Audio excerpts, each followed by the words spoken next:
Well, everybody, don't know if anyone's out there, but I'm here for this ridiculous stream. Yeah, Spotify, Apple. I just thought this was a hilarious thing to do.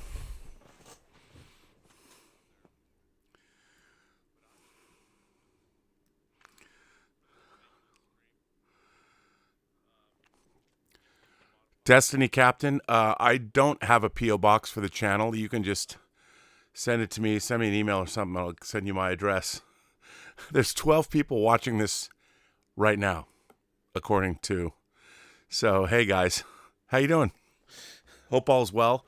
This is a long time coming.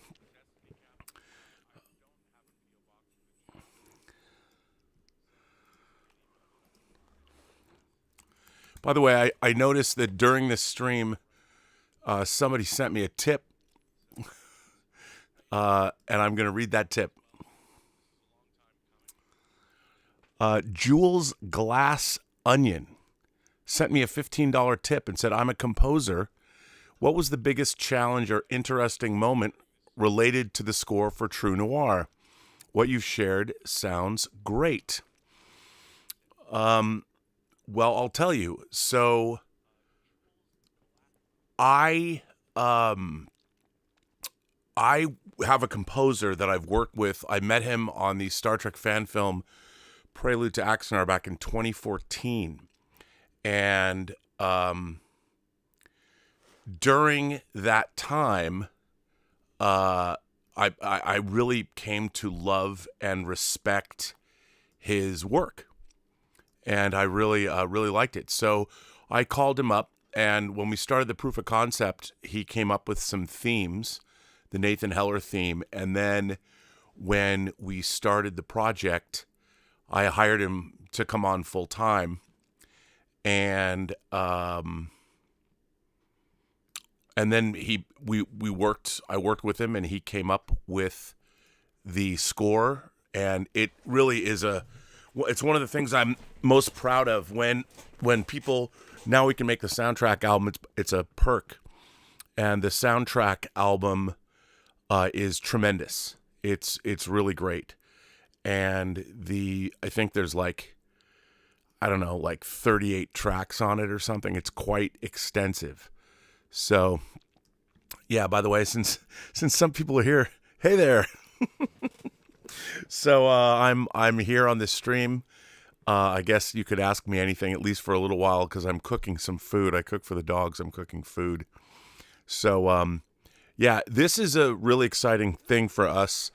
You know, we started this project. It was actually Mike Bawden's suggestion. At first, we talked about doing Mike Hammer, which is Mickey Spillane's character, Mike Hammer. He's kind of forgotten now. I mean, there was a recent Stacy Keach played Mike Hammer in a TV series, but he was a real big literary and movie hero in the mid-century, in the 20th century. But that is owned by Skydance. They were going to make a movie with Matthew McConaughey, but they ended up not doing that, unfortunately. So we instead did the adaptation of Nathan Heller, which is Max's original character.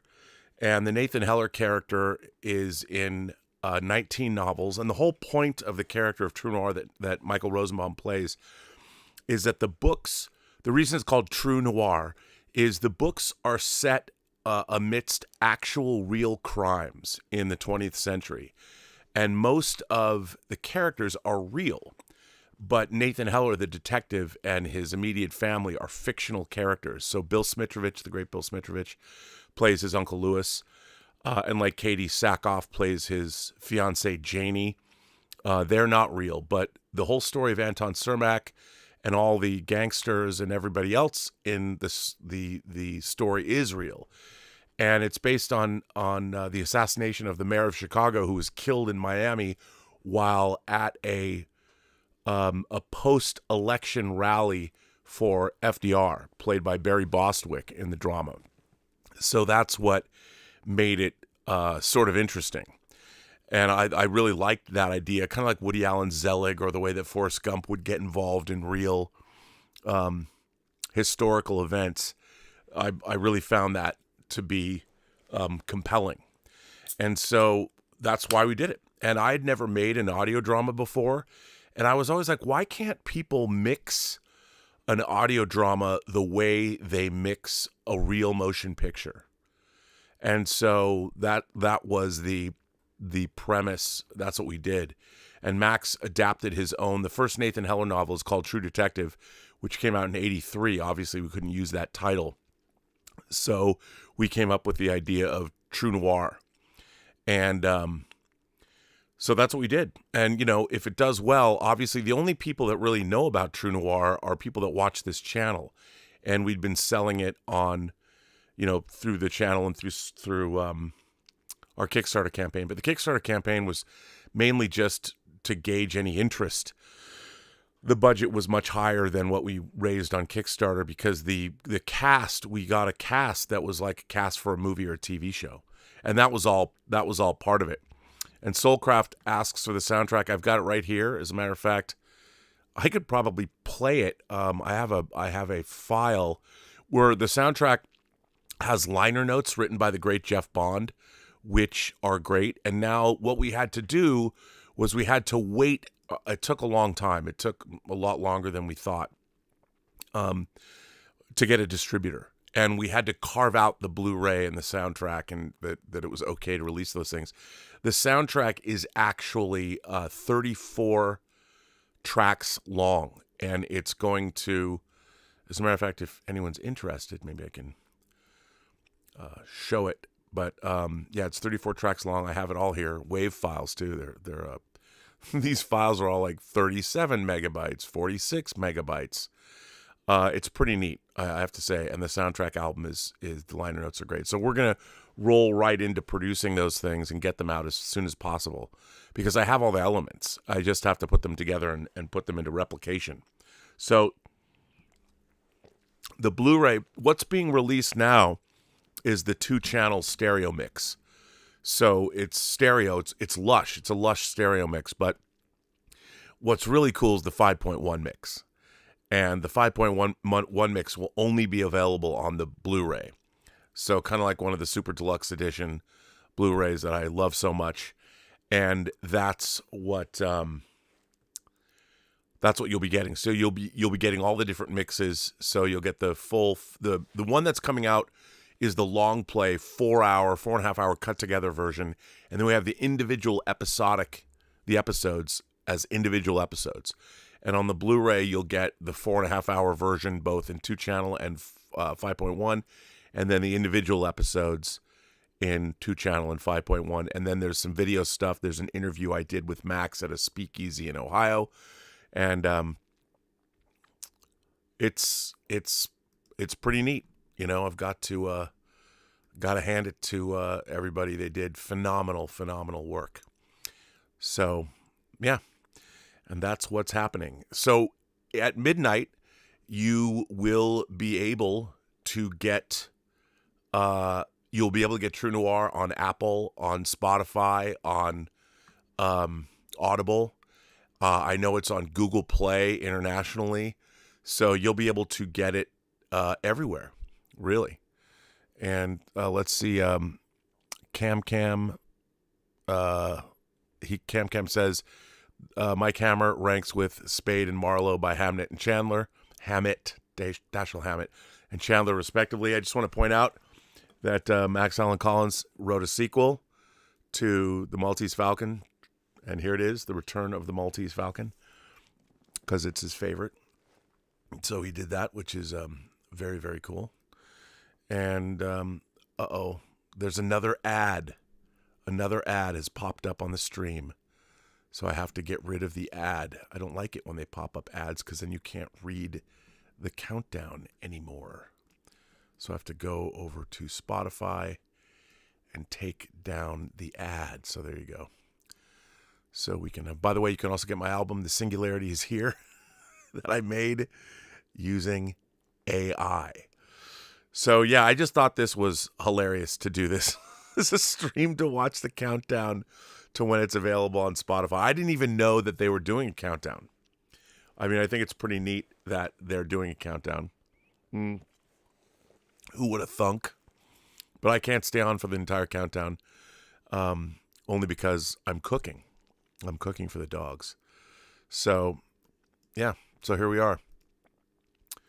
I could play a track. I think I can play a track from the soundtrack album, even on the stream underneath me, which would actually be kind of cool.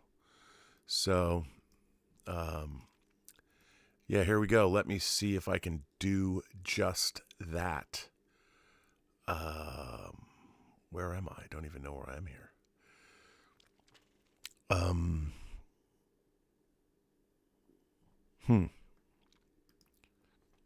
I don't know. How do I not see myself? I should be able to. I don't know where I am on this stream. This is the most scintillating YouTube stream I've ever done in my entire life. Clearly. I hope that's not what people are saying. But we shall see. No, it seems that we're streaming the right thing. I just don't know. I don't know where the right frame is. Where did I put myself? Oh, here it is. I found it. Got it. Okay. So, let's see. So I will add, if I can, let me add a piece of music from the soundtrack to this media file. Let's see if I can do that and go to add. Oh, it's not liking that. Let's see if anyone. I'm cooking for the dogs. I am cooking for the dogs. I mean, I'm literally boiling. The vegetables are boiling, and then I'm going to cook ground beef and chicken. So I'm just now waiting to put the music into the channel and add it to the stream. Of course, I'll have to do some audio mixing as well. I don't like doing this stuff on the fly because I have all these things open. Oh, so, hang on. Somebody just sent in a super chat. A $20. Is that a $20 super chat you sent in? You are very nice. Thank you for that. Hang on. I'll get to that. Let me just get to the True Noir soundtrack album. Here it is. Let me see if I can add. Let's see what's a long track. Lewis Heller. Looks like it. Okay. I just put up a Bill Smitrovich video. So let's see if it'll play. If I add that, does it play?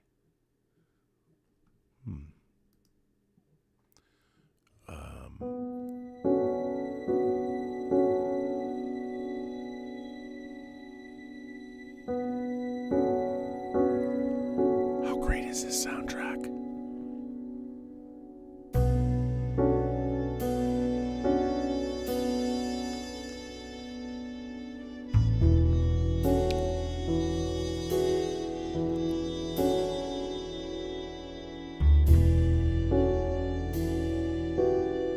Bornstein's a genius.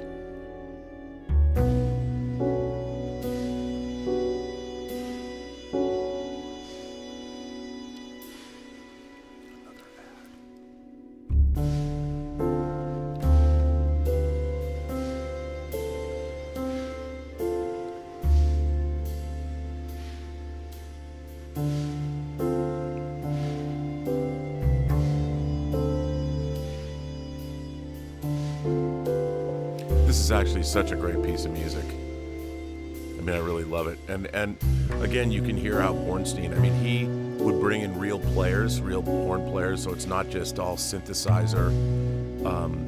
And you can tell.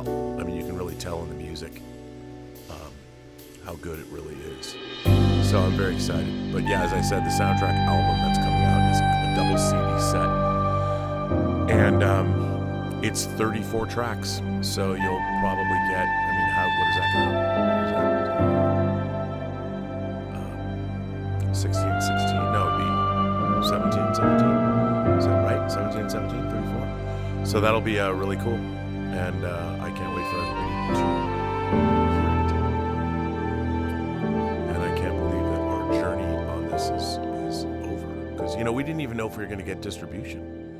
You never know that, really. You hope you get distribution. So, so Fearless. Let's see if I can see this. Pop it out. I can't see Fearless. I can't read the whole thing. Hang on. Why can't I read the whole thing? It won't. I know you're a member of the channel, but I can't. It's not letting me pop out. But Fearless Wolf. Hey Rob, I'm really looking forward to your audiobook coming out. I finally got something decent to listen to on the way through to Glasgow next weekend for university work. Perfect timing. Well, that is perfect timing. I'm very excited that I get to provide that for you. So that's amazing. So thank you for that. That's very generous of you too. Thank you. That's basically contact me and I'll send you a link to listen to for free because you just gave me a very, very generous super chat. So yeah, which is great. So thank you for that. And unofficial Oscar Herrera is here. What's it like to be unofficial Oscar Herrera? What happens when you become the official Oscar Herrera? Do things change? But anyway, I don't know if anybody wants to ask me any questions here in the chat. I'm looking directly at the chat, so if you've got any, ask me anything. I'm happy to do that. I wonder if I can't tell if I think the music is still playing, right? Yeah. Maybe I'll swap out the music so you can hear another track. I didn't think about that. So it's wild. Everybody's watching this crazy stream, but I do appreciate it. So anybody, listen, ask me anything here on the chat. You don't have to send it in the super chat unless you want to. Let's see, what are the analytics right now? There's 23 people watching this.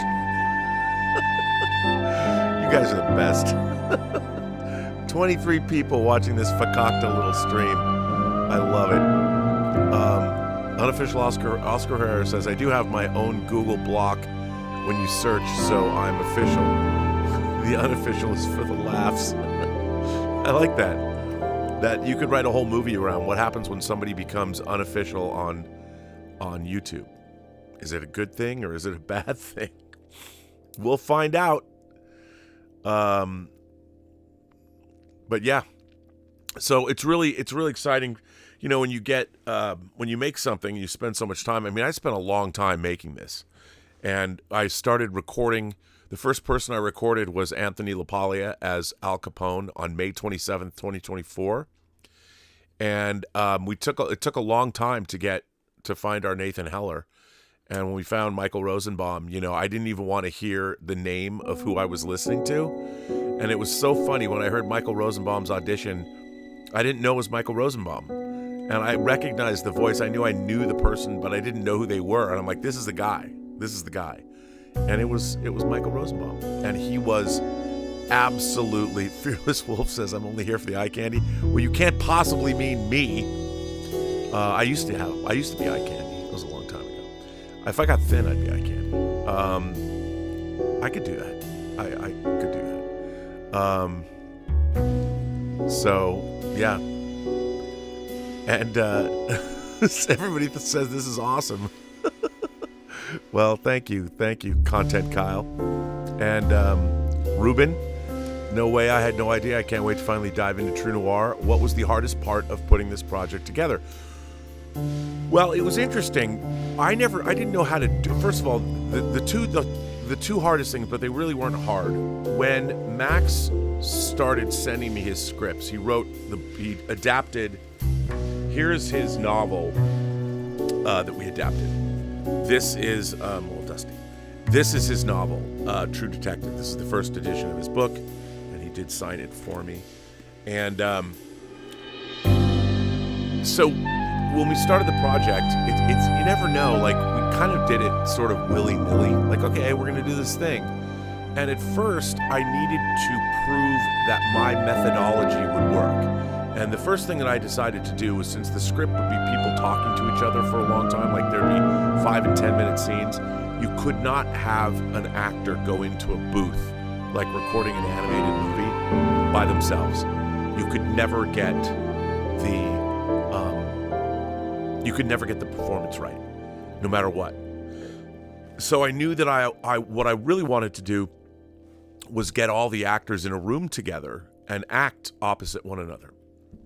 But it was readily apparent early on that wouldn't. When we did the proof of concept, I was hiring my friends and people I knew, and it was not just to see if it worked. And we did our proof of concept, and my methodology worked. I needed to come up with a methodology of how to record the actors. Then we had to build what we called our digital or our audio backlot, because we were all in these environments in 1932, 33 Chicago, Miami, and in a jail in Atlanta. So we had to build up all of those environments with all different kinds of things. And there were funny things, like there's a scene at a racetrack in Miami. And I was wondering, like, in the racetrack, there's a fist fight in a bathroom. And I was like, were there urinals? Or were there stalls? And like, did they have one of those trough urinals like they used to have, or were there individual urinals? Because what does that sound like?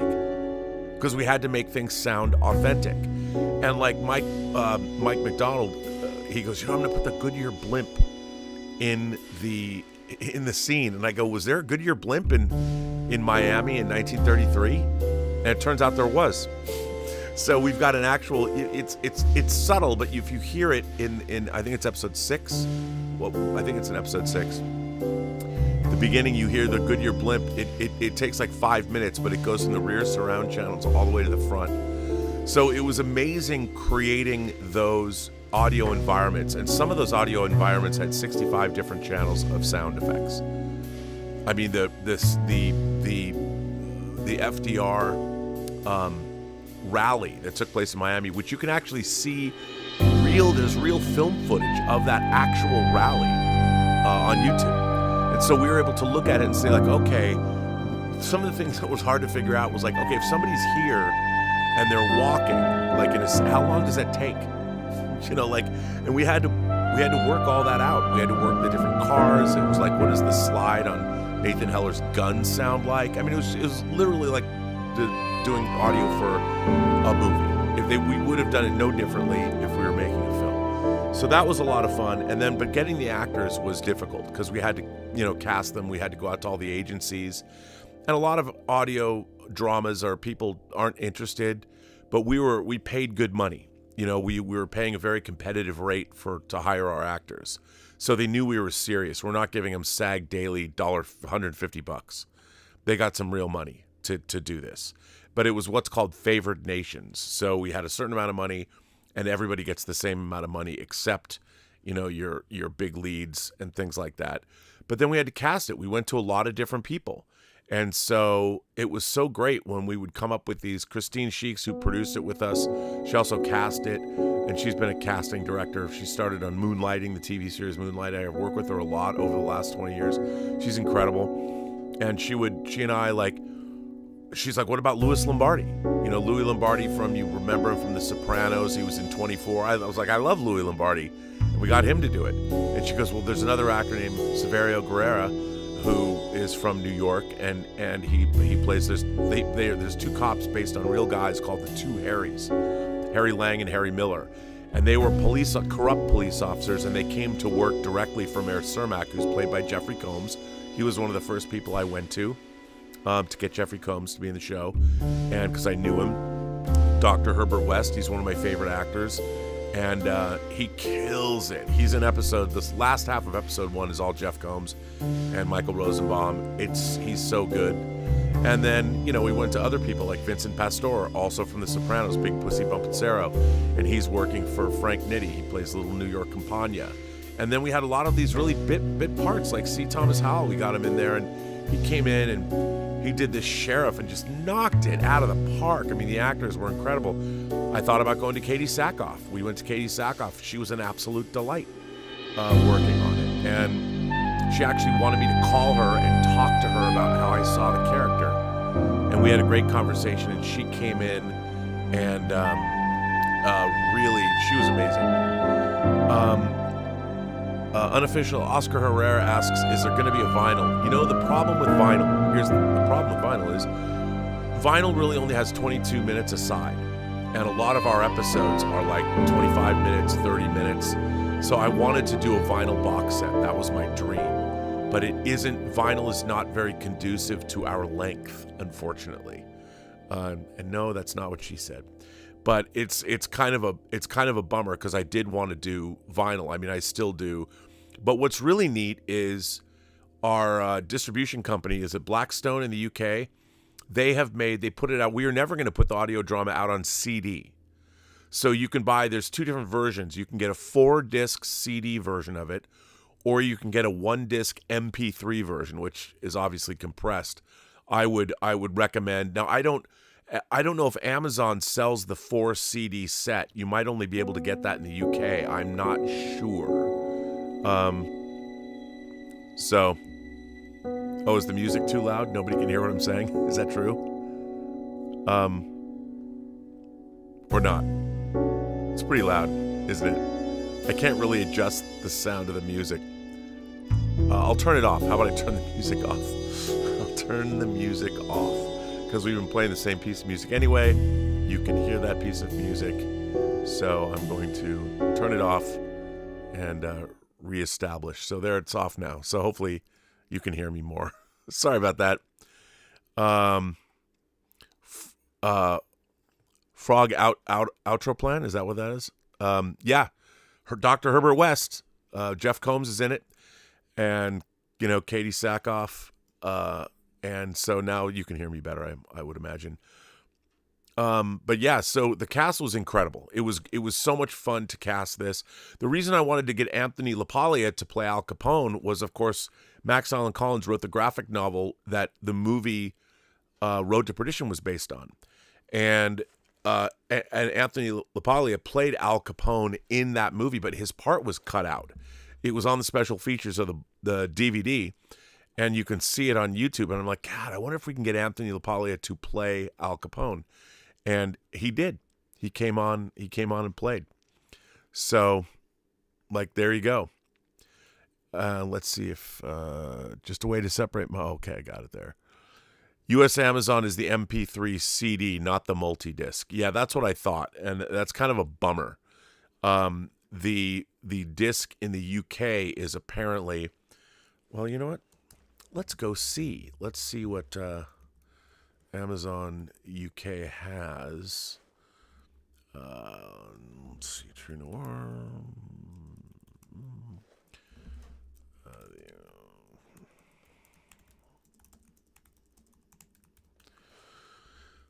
Your Prime membership is paused. Oops, because it's British. Here we go. Limited time only. It's available. Oh, you know what? You can already get it in the UK because it's the 17th. Now it only has, you have to have a membership. Oh, it's like 99 cents there or something. But there's the Audible, So I don't know about that 4-disc CD. I got to find out about that because I, of course, want one. So you can actually listen to it in the UK, I think. So if you're there. So if you're in Glasgow or you're going to Glasgow, you can already hear it. So that's pretty neat. Let's see. Let's say I'm no longer. The music isn't playing. Rob, your music is mixed a little hot.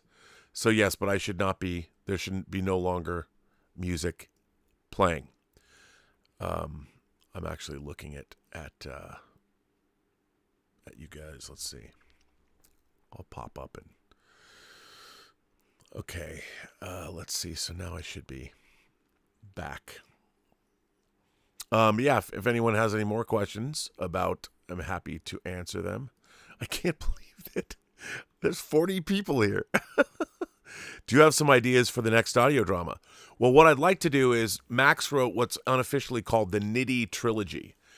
3 books, and I'd like to do the whole Nitty Trilogy. But I don't know. I mean, if anybody asks me to direct another audio drama, I'd certainly like to do it. I mean, it was so much fun. I learned so much. We did so much work, but it would be really, really fun to do it again. And the process is all ready to go. So that's really, really cool. And I'd like to try like different. I mean, obviously, I love science fiction, fantasy, and horror, but I would love to do more. It just depends. If this does well, and it makes a lot. It was not cheap to make this. I mean, to be honest, it was almost $500,000 to make this audio drama. Was it worth it? We shall see. I mean, you think about it. I mean, if 50,000 people over the world bought it, it would be very much worthwhile, and we would be able to do another one. And I would like to do that. I would love to do a sci-fi horror audio drama. It would be fantastic. I'd love to do that. Miss 50 and Still Metal is here. How are you? Yeah, thanks. I appreciate that. I hope everybody digs it. And we'll see. I'm really curious. And by the way, if you like it, please put reviews on it. Go to the IMDb. It is on the IMDb. Every little bit helps. Everybody, the more people post about it, the better off. Obviously it's an analytics game. So if you like it.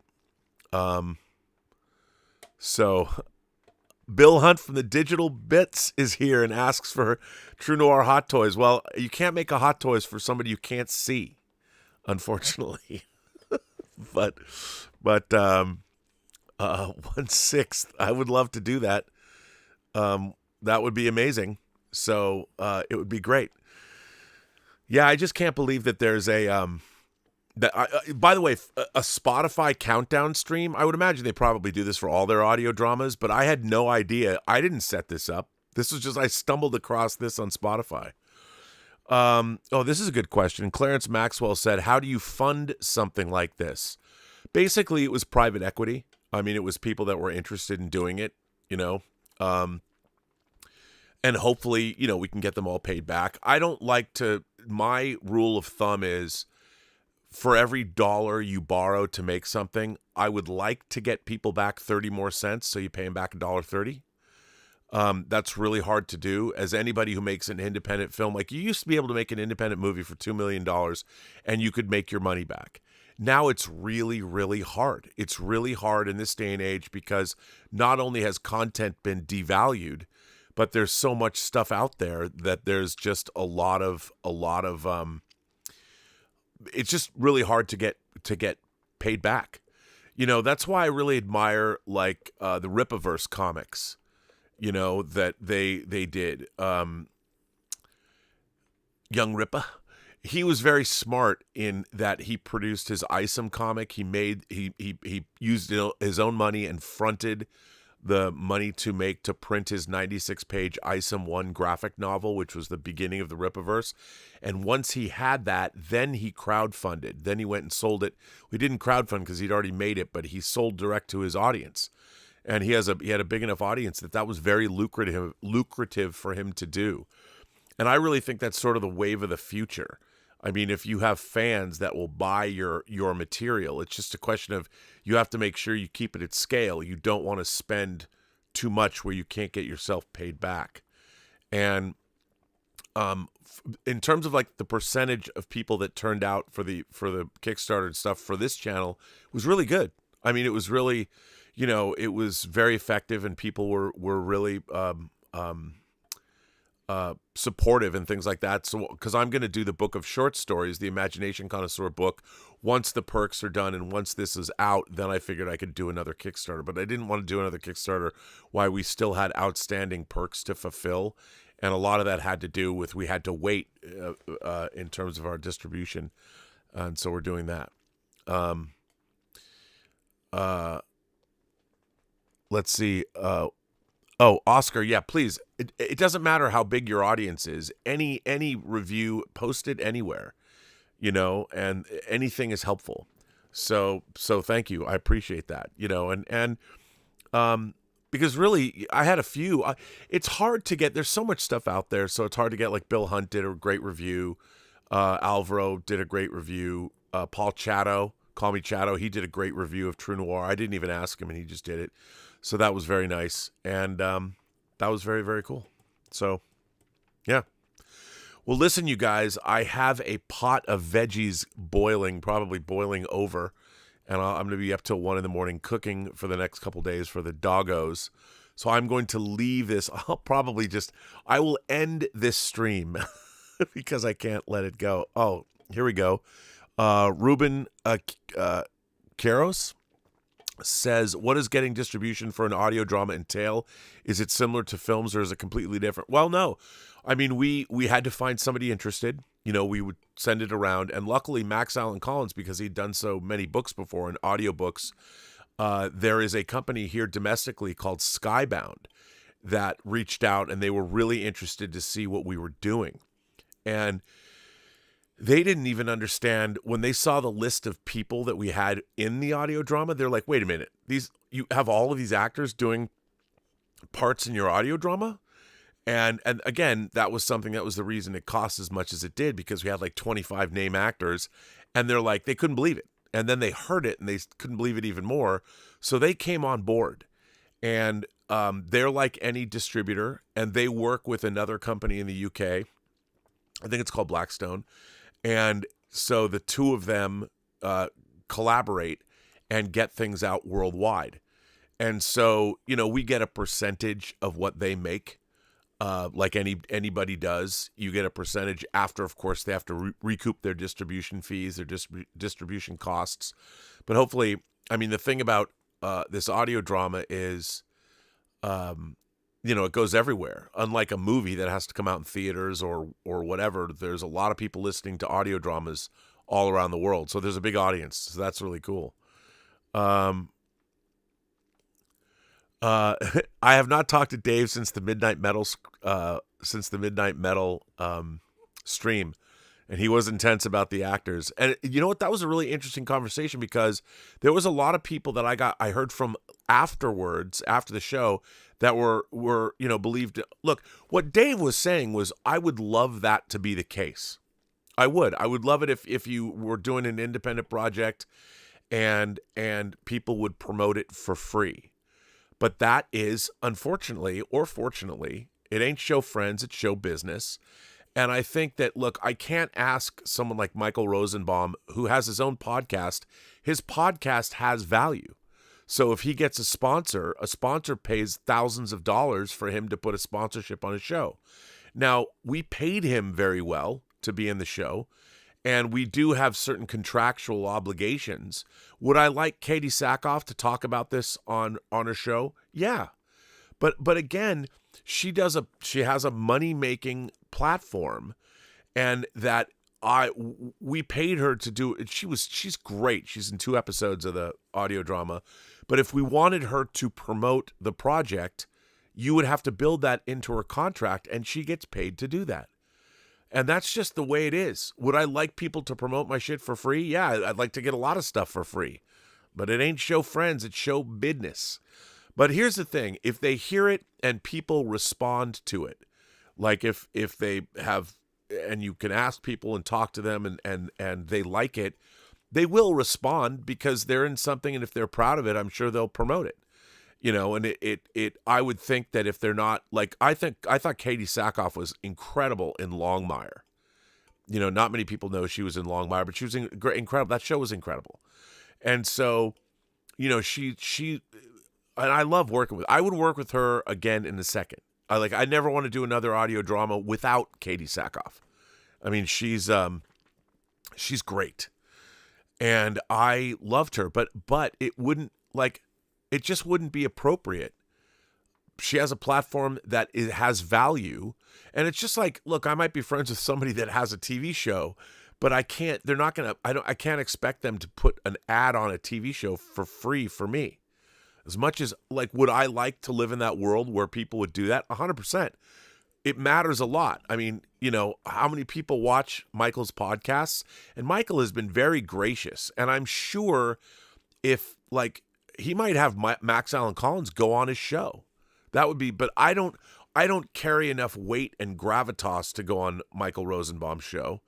And if he had me on it, he would not get the numbers he needs. I mean, it is look, I'm not famous, and I'm not I'm not a podcast attraction, except on my own channel. So, um,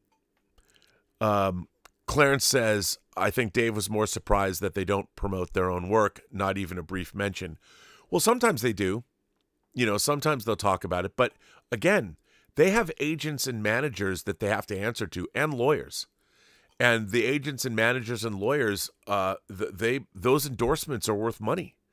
And that's why it's just a fact. It's just the way. That's why, studios, part of the money they pay actors is to promote the material. It's actually in your contract that you have to promote the movie. Like, you have to go to the premiere. You have to go on the press tour. All of that is contractually obligated. And while I would love it if somebody did that stuff for free, I can't, in good conscience, expect that, because that's just not what people do, unfortunately. Hey, Rob, how do I, Antoine Hayes says, hey, Rob, how do I get you on my podcast to talk about this project? Just ask. Unlike anyone else, I'll talk to everybody and I will go on the podcast. John Campy mentioned today that you did an AI Star Trek series that Paramount came down on. I didn't know that. He said you and your team will be the future. Well, what we did was I was involved in a fan film, which you can watch on YouTube, called Prelude to Axanar. And Bill Hunt, who was here, we were involved. And that was that 20-minute proof of it was a really cool concept, and I think it turned out really well. I edited the film and basically oversaw post-production, and then I was going to direct the feature, but we got sued by Paramount. And then so if you watch Prelude to Axanar, then I did a proof of concept thing we called the Vulcan scene, because I had to show people in virtual environments and things like that. So if you watch Prelude to Axanar and then the Vulcan scene that I directed, which Bill wrote and I assisted on, you can see why we got sued by Paramount. So that wasn't so good. Rob, dead lawyer says, Rob, going to Seattle for my birthday. What should I hit up? Well, you got to go to the Pike Place Market. Everybody goes to the Pike Place Market. I like to go down. It's expensive, but I like to go to a place on the pier called Elliott's.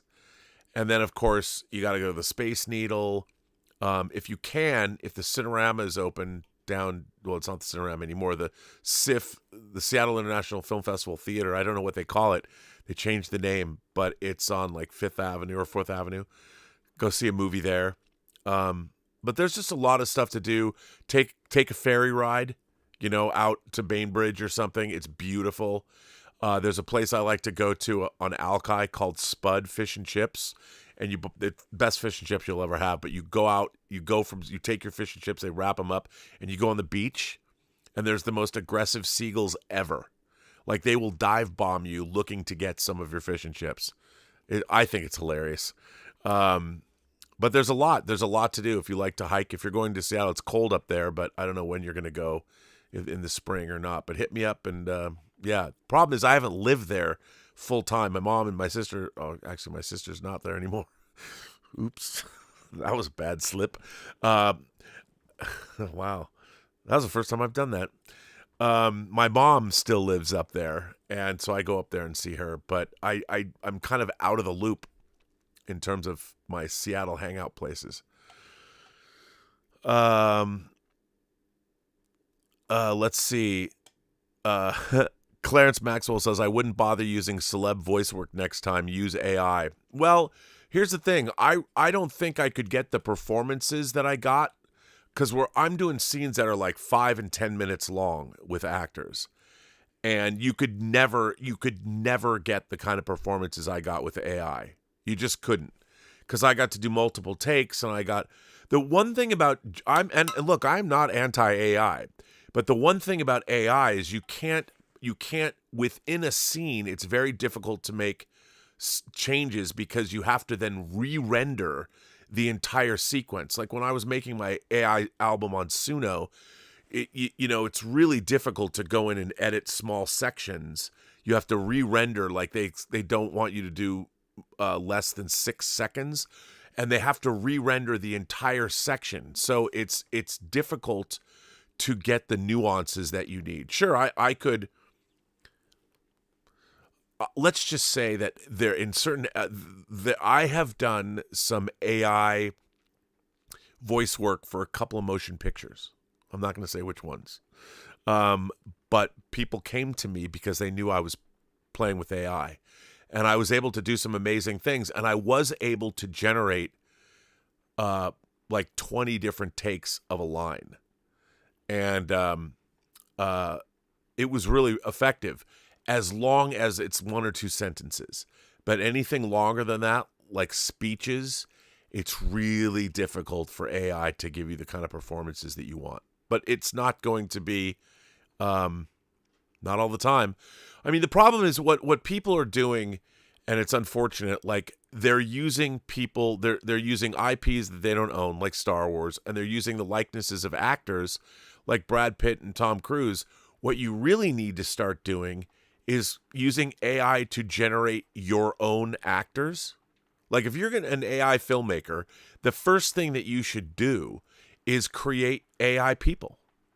Like design your own characters. Like they talk about having an actor, that they're going to license out to people. I mean, eventually what's going to happen is you're going to have Tom Cruise when he's like, older. If you want to make a Tom Cruise movie, you will license his likeness. And you could get Risky Business Tom Cruise from 1983. You'll pay. You'll pay. They'll probably have models that you can use, long hair, short hair. You can change it however you want to do it. But eventually people will license out their likenesses, and they might have to approve your material. But it's going to happen. And I wish if I could do anything right now, I would. There's already people doing this. I would start an agency.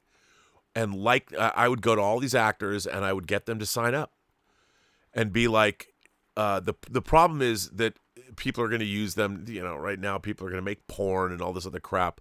But if you had a strict process of approval and somebody sent in a script, and they would have voice assets and everything that you could download. And I would start doing that right now, because right now, our generation is going to have a real hard time. I have a real hard time watching, fake actors or AI actors, but that's because we're living through the end times of a certain thing. But people that have grown up with video games and are used to seeing video-generated characters that are unique to, like, hey, The Last of Us. What does Ellie look like in The Last of Us in the game? People are gonna start making their own films, and they're gonna the one of the processes of making AI feature films is you're gonna generate your own characters, and you're gonna pick them. It'll be like creating your own avatar, but they'll be photorealistic, and then you'll put them through their paces. I'm working on an animated project right now using AI that's really, really interesting. Now, we had all of the artwork was done by a human. And then you put it into the AI program, the artwork that was human designed, and then it turns it into 3D or 2D, and you can do whatever you want with it. So it's pretty amazing.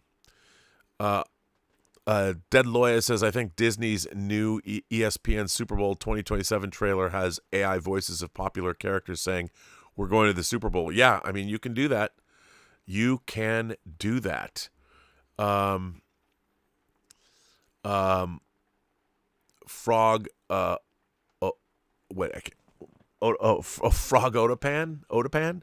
Imagine what it was like when talkies started. I know there's a great movie if you guys haven't seen it. It's a musical called Singing in the Rain. That's all about that.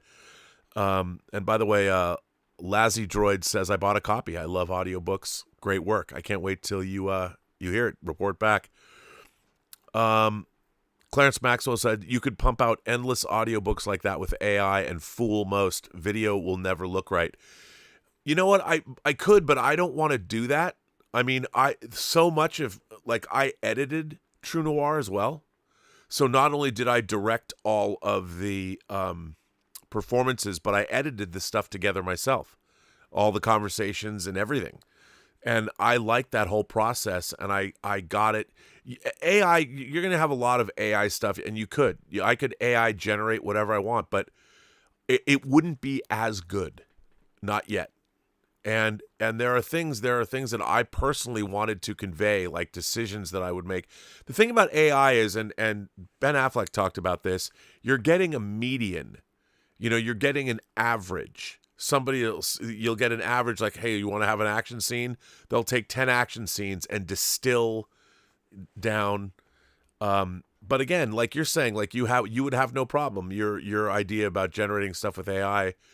The problem is we're going to be inundated with all of that, and it's going to be mediocre for the most part. Some of it's going to be great. Look, I made an AI song that I love. I love my AI funk song that I made an AI funk tune that I wanted it to sound like Sly and the Family Stone, Earth, Wind and Fire, Prince, Betty Davis, the singer, not the actress, and a couple of other influences.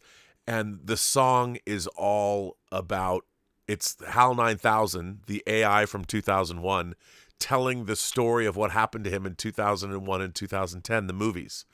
Now, first of all, I don't think anybody would have ever chose to make a funk song with Hal telling his story through the music of funky music. I think that was unique to me, but it took me quite some time to do the lyrics and come up with the song. I used Suno, I used ChatGPT, I used Grok, I used Gemini, and AI generated the album cover, and then I worked on the song for a long time and finished it. So, yeah.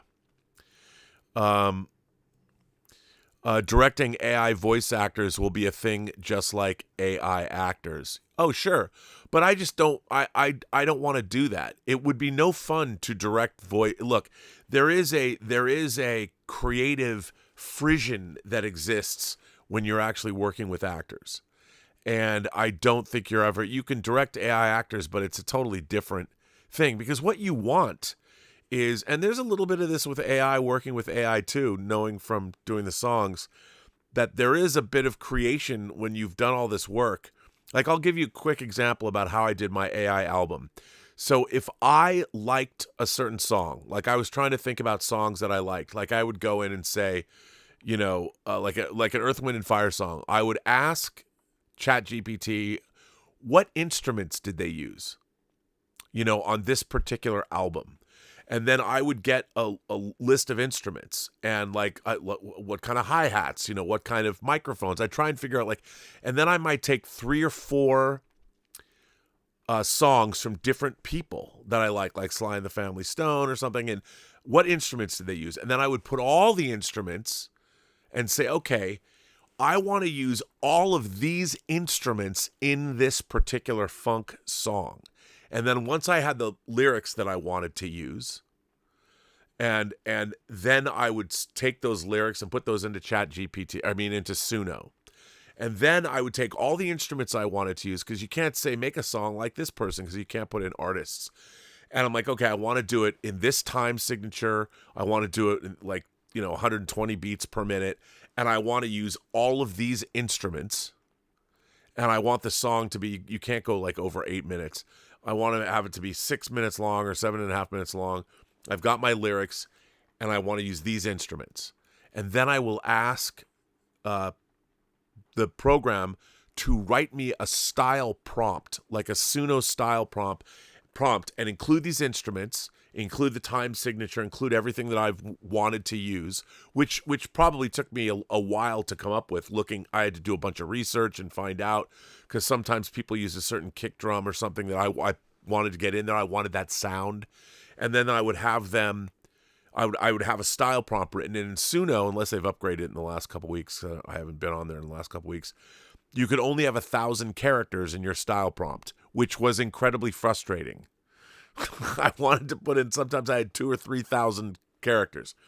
You put it in there, and then, so you've got your style prompt and you've got your lyrics that you've written, and you try and get as much of it done as you can, so it knows what to do. And then it would take me about 30 or 40 generations before I got, I'd get 3 or 4 versions that I liked. And then you can break it out by tracks, like Pro Tools. You can have the voice track. But the problem with the voice track is, because it's AI, it's not clean. if there's reverb or echo and stuff, it bleeds all over the tracks, which is fucking annoying. But that'll get better. But then you'll have your percussion tracks, your guitar tracks, and they're all lined up. And then you can start editing those tracks. And you start going in and you start playing around, and it's pretty amazing. But frustrating because you can't make individual. You have to regenerate it in chunks, and when you regenerate it in chunks, it doesn't always work. So you might have to regenerate your trunks, and you're paying the chunks.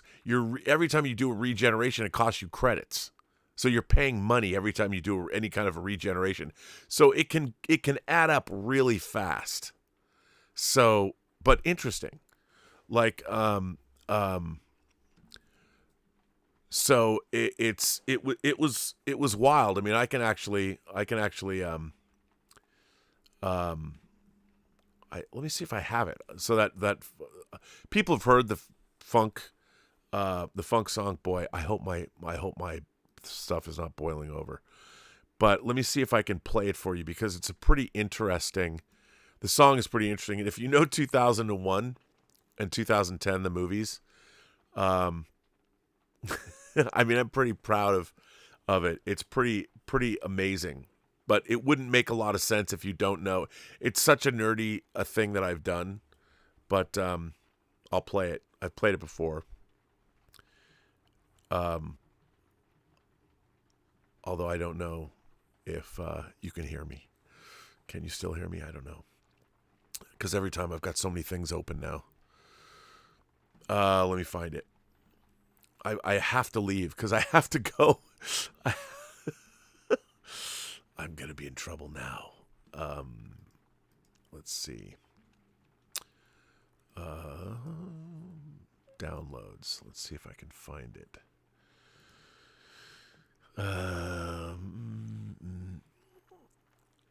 And I'll play it if I can find it here. I don't know where I moved it. If you saw how much stuff is on this computer, it's just, oh, here we go.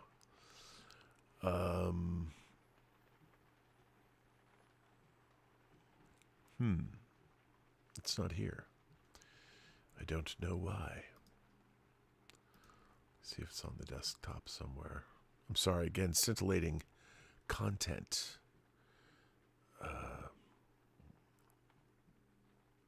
No. It's not here either. I don't know where I put my music.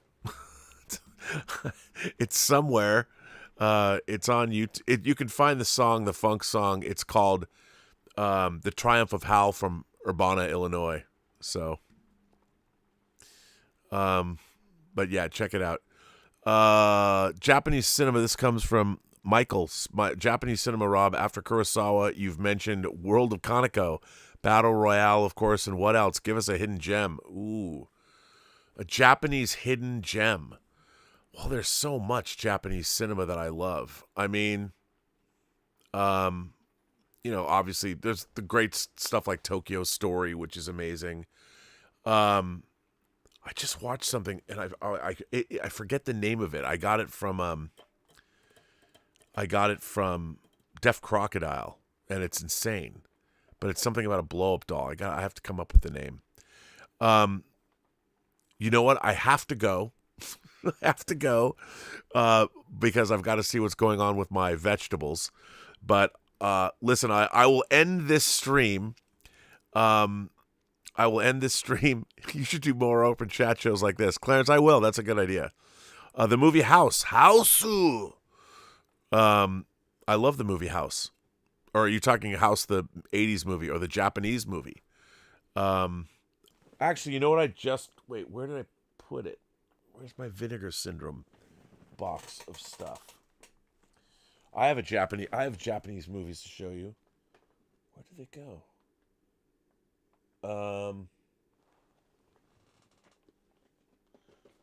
Here. Okay. Since you asked about Japanese movies, the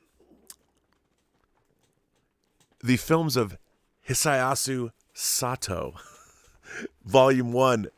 This is basically Japanese softcore porn. But I just got these from Vinegar Syndrome. I've never seen these before, but here they are.